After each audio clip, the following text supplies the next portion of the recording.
guys, வாங்க நம்ம வீடியோக்குள்ள போவோம். நம்ம தோட்டத்துல பட்டன் இருக்கிற வீடியோ பார்த்தோம் இல்லையா? அந்த பட்டன் மட்டும் இல்லை guys, நம்ம தோட்டத்துல எல்லா விவசாயமே எப்படி நம்ம கிராமத்துக்கு கொண்டு வரோம்னு தெரியுங்களா? நம்ம கிராமத்துல பாதி தோட்டத்துக்குள்ளும் வண்டி போக்குவரத்து கிடையாது guys. அதனால தான் நம்ம இப்போ குதிரையில சுமக்க வச்சு நம்ம கிராமத்துக்கு கொண்டு வரோம். நம்ம போடுற விவசாய வீடியோ உங்களுக்கு பிடிக்கலையா guys? எதா இருந்தாலும் ஓப்பன் சொல்லுங்க guys கமெண்ட்ல. ஆனால் எனக்கு விவசாயம்னா ரொம்ப பிடிக்கும்.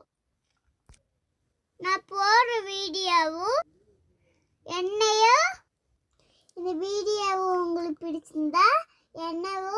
பிடிச்சிருந்தா லைக் பண்ணுங்க, ஷேர் பண்ணுங்க, கமெண்ட் பண்ணுங்க. விவசாயம் வளர்ந்தாத்தான்